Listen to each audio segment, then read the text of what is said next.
Eu quero fazer um alerta, gente, que pode ajudar a diminuir os acidentes de trânsito. A gente ouve aí, né, tanta coisa. Esse final de semana mesmo teve um monte de acidentes. É mesmo, né? Feriado, né? É brabo, né? Feriado prolongado, normalmente as pessoas saem para a estrada, às vezes... eu não sei o que acontece, mas não presta atenção no outro, porque às vezes você fala, não, mas não fui eu que bati, foi o outro. Mas quando a gente dirige, a gente tem que olhar para o outro e para a gente. Verdade, né? verdade. Quantas cenas, por exemplo, você já viu como essa, que eu vou te mostrar agora? Cadê? O motorista olha pelo espelho do retrovisor, não vê nada, faz a curva. Quando menos espera, provoca um acidente. Né? É mais comum do que se pensa, olha. Pode ter sido falha do motorista na direção, será? Pode, mas o acidente... Nossa, Ana, cada um. Pode ter sido causado também pelo chamado ponto cego. Como assim? Vocês já ouviram falar... Ai, olha esse... Caramba! Olha. Você já ouviu falar em ponto cego quando você dirige o seu carro? É quando o motorista olha ao redor do carro, olha nas laterais, no retrovisor e não vê nenhum sinal de perigo. Só que, de repente, a batida acontece. Já aconteceu com um monte de gente. Um carro não tem um ponto cego, né? Você fala assim, bom, deve ter um ponto cego. Não, se não tem um, tem 2 pontos cegos. Não. São mais de 20 pontos cegos. Tá brincando? É verdade. Eu também não acreditei nisso quando me contaram. Caramba! Aí precisei de um especialista para me ajudar, para descobrir onde é que são os nossos pontos cegos. E cada carro, apesar de serem comuns em todos, né? Mas tem carro que tem retrovisor menor, tem mais ponto cego ainda, né? Quando a gente fala sobre mortes no trânsito no Brasil, os números são que nem numa guerra. Mais de 42 mil pessoas morreram em 2015, segundo o relatório global sobre o estado da segurança viária. Isso é da Organização Mundial da Saúde, viu, gente? E esse é o último levantamento que a gente tem sobre o assunto. E quanto mais ano passa, mais carro está na rua, né? Mais gente tirando carta. É mesmo, muito mais. Então, esse número pode ter crescido. E 28% dessas mortes eram motociclistas, 20% pedestres, olha que número alto. Que perigo. E 3% ciclistas, né? Para a gente tentar reduzir essa estatística, então nós pedimos para o repórter Fabrício Batalin explicar direitinho onde é que fica, você sabe? Não sei. Dá um chute aí. Ponto cego? Ponto cego. Lá, atrás do carro. Atrás do carro tem ponto atrás. cego. Normalmente a gente não enxerga pra trás. Não, pra trás não dá, nem com o retrovisor, às vezes atrapalha, né? Pra frente só basta estar com o olho aberto. Pra frente não tem ponto cego? Ele foi conversar, tem também. Tem pra frente? Tem Salete Romero, ela é instrutora especialista em direção defensiva e segurança no trânsito.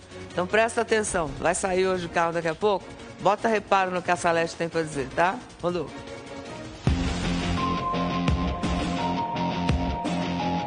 A gente está na rua para reproduzir uma situação perigosa e muito comum no trânsito.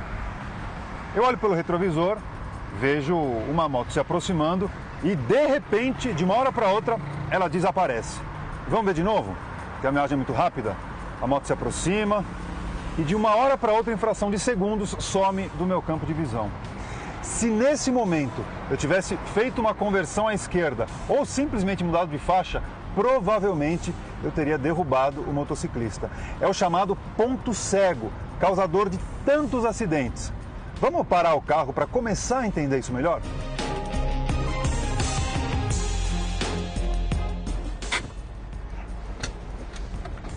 Agora eu vou pedir para a moto parar exatamente no meu ponto cego, que isso vai dar uma ideia melhor. Pode vir. Pronto. Aí a moto sumiu no meu retrovisor. Deixa eu descer do carro para ver o que isso representa. Olha só, gente. Essa é a proporção. A moto parada exatamente no ponto cego do carro. Olha que impressionante quando a gente vê pelo lado de fora, né? Da simulação para a vida real. As marcas do acidente ou dos acidentes ainda estão no carro do músico Dedé Paraíso. O primeiro foi exatamente como a gente mostrou. Avenida movimentada, ele ia mudar de faixa. Dei seta e entrei para a esquerda, para mudar de faixa, né? Só que é o seguinte, quando eu olhei para o retrovisor, não vi nada, não vi ninguém. Tava tudo escuro, né? Aliás, era noite, né? Quando eu entrei, o motoqueiro bateu aqui na minha traseira. Ele diz que, por sorte, o rapaz da moto estava bem protegido, com luvas, jaqueta e só sofreu uns arranhões. Aí, algum tempo depois, na garagem do prédio onde o Dedé mora há quase 10 anos, o ponto cego e uma pilastra terminaram nisso. Foi a mesma situação do retrovisor. Também olhei para o retrovisor, mas não vi nada. Não existia pilastra no lugar. Qual dos pontos cegos pegou o Dedé dessa vez, hein? Porque o carro tem mais de 20 pontos cegos, sabia? E quem está falando é uma especialista em segurança de trânsito. Quer ver que não é exagero? A gente vai fazer a conta, né, Salete? E vocês vão ver que não é exagero. Os pontos cegos que as pessoas sabem que existem são pelo menos 4 de cada lado. Exatamente, né, exatamente. Coluna, tem uma aqui, 2, 3, 4. 4 de cada lado, pelo menos 4 de cada lado, porque tem carro que tem 5. Tem 5, até mais. Então, a gente tem um desenho, inclusive, para ajudar a mostrar essa nossa conta. Então, pelo menos 8 só de coluna. Exatamente. Outros pontos cegos estão dentro do carro. O que são, Salete? São os encostos de cabeça, que são no mínimo 4 também. Alguns veículos chegam a ter 5 encostos de cabeça. Então vamos considerar o mínimo, que são 4. Então Exato. Já estamos com 12 pontos cegos. Os outros talvez você nunca tenha reparado, mas podem ser ainda mais perigosos e acabar em atropelamento. Essa parte aqui, ó, cobre uma criança. Isso aqui também é um ponto cego, que acaba ocasionando muitos atropelamentos. Ah, ó, gente, o que ela está dizendo é o seguinte, uma criança aqui, olha a altura, ó. Você dirige o carro, você não enxerga. Se a criança estiver aqui, você não vê. Então, a porta do passageiro é mais um ponto cego. Exatamente. Só do passageiro? Ah, não. Aqui atrás também. Mais um ponto cego. Exatamente. Aqui. A gente circulando o carro, a gente vai ver que já aparece em outros locais. Ó. Aqui seria mais um. Isso. Então além da coluna, então, tem essa parte traseira, dos 3, dois lados. Mais 4, 5 aqui, pontos cegos. Exatamente. Aqui. Isso. E aí nós vamos para as outras portas. E mais 3 aqui. 1, exatamente. 2, 3. 2, 3. Então, já descobrimos mais 8 pontos cegos em relação a atropelamentos. Exatamente.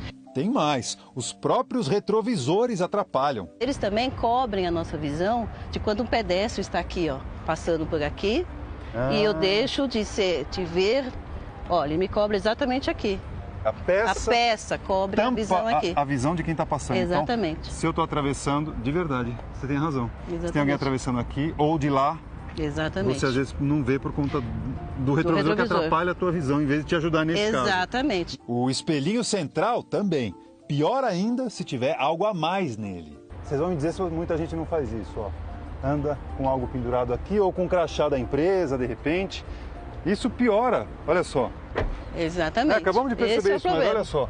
Exatamente. Você está aí dentro do carro. Algo tampa a sua visão, eu sou um pedestre, vou atravessar, você não me viu.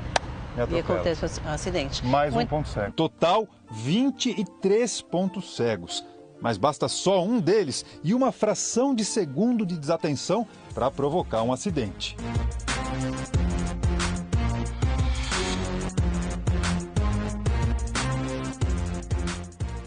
Frente é difícil. Caramba, ali, né? Que horror! Esse não tava com ponto cego, não, o cara tava cego mesmo. É ele mesmo que tava cego nesse último acidente aí. Mas como o Fabrício disse, 23 pontos cegos é muita no carro. Coisa. E é assim, quando você está dirigindo, a velocidade pode ser 40, 50, mas se bater, bate forte. Ah, né? Machuca. E numa fração de segundo, numa desatenção, pode provocar um acidente. Agora imagina o perigo da gente dirigir, Louro, com o celular na mão. Não, isso é péssimo. Porque isso a gente já falou bastante aqui, acho que a gente já tem consciência disso, né? Algumas pessoas têm, algumas não têm, não. Porque às vezes a pessoa fala assim, não, mas eu vou parar no farol, né, no sinal, farol. E aí, enquanto não abre lá, ela tá cutucando. Mas conversa. Aí alguém conversa e ela bota de lado e continua dirigindo. Alguém responde, a pessoa não consegue não olhar, não é? Tá não, é brabo, não vai pode. Olhar, vai, o que o fulano respondeu? E aí é que a bobagem acontece. E acontece mesmo e é rápido. Não existe no Brasil um estudo específico sobre o ponto cego, nem números de acidentes causados por esse motivo. Mas como é que a gente pode reduzir esses riscos? A Salete deu dica pra gente prevenir, quer ver? Dá uma olhada. Primeira coisa, o que é? Primeira coisa é regular o banco, porque de acordo com isso é que ele vai regular os retrovisores. Só após regular o banco é que regula os retrovisores. Ah, e aí começa o importante, que é regular retrovisor. Exatamente. Tá, com esse aqui, o retrovisor central regula aqui para que ele fique cuidando justamente desse vidro final, traseiro ali atrás, fica entre as duas colunas. E os retrovisores externos? Será que você sabe como regular? Não é do jeito que a maioria dos motoristas faz. E essa regulagem deve ser feita aqui, né? Nunca mostrando somente a parte lateral do carro. Pelo contrário, tem que ampliar esse ângulo para que ele mostre a partir da lataria. Isso é fundamental. A lataria não há necessidade que o condutor veja. É importante ele ampliar o campo de visão dele sobre os outros que estão no trânsito com ele. A dica é abrir o máximo possível. Se der, 90 graus mesmo. O importante, como ela disse, é enxergar os outros e não o próprio carro. Agora, não adianta nada ajustar e ignorar o espelhinho na hora do vamos ver. Tem que dirigir com um olho cá, outro lá. O ideal é olhar frente, o retrovisor, frente, outro retrovisor, frente ali, ou alguma coisa no painel, frente, outro retrovisor, porque eu estou entendendo quem é que está junto comigo nesse momento e em velocidade. Se eu perceber um veículo ali atrás e preciso mudar aqui para a esquerda ou para a direita, eu vou dar seta e vou sentir falta daquele veículo. E se ele sumiu, é porque ele está em algum ponto cego. E aí eu tenho que aguardar ele aparecer novamente em um dos meus retrovisores e aí só então é que eu sigo o meu caminho e mudo de faixa. Tem mais, até o jeito de estacionar é importante. Para fechar essa nossa conversa sobre ponto cego aqui no estacionamento, 2 carros parados, um tá certo e um tá errado. Salete? Exatamente, Fabrício. A regra fundamental de segurança no trânsito é ver e ser visto. Então, você deve sempre estacionar em ré. Para que quando você sair aqui vão estar circulando outros veículos, pessoas a pé. E é importante então que você tenha ampla visão de tudo que está acontecendo nesse momento. Então vai ao shopping, vai ao supermercado, ó. Mesmo em casa. Olha o que pode acontecer. Uma criança aqui atrás, você dirigindo não viu, vai sair de ré, o que acontece? Exatamente, exatamente. Isso é ponto fundamental. Cego. Isso é fundamental, que a gente tenha a visão de tudo que está acontecendo.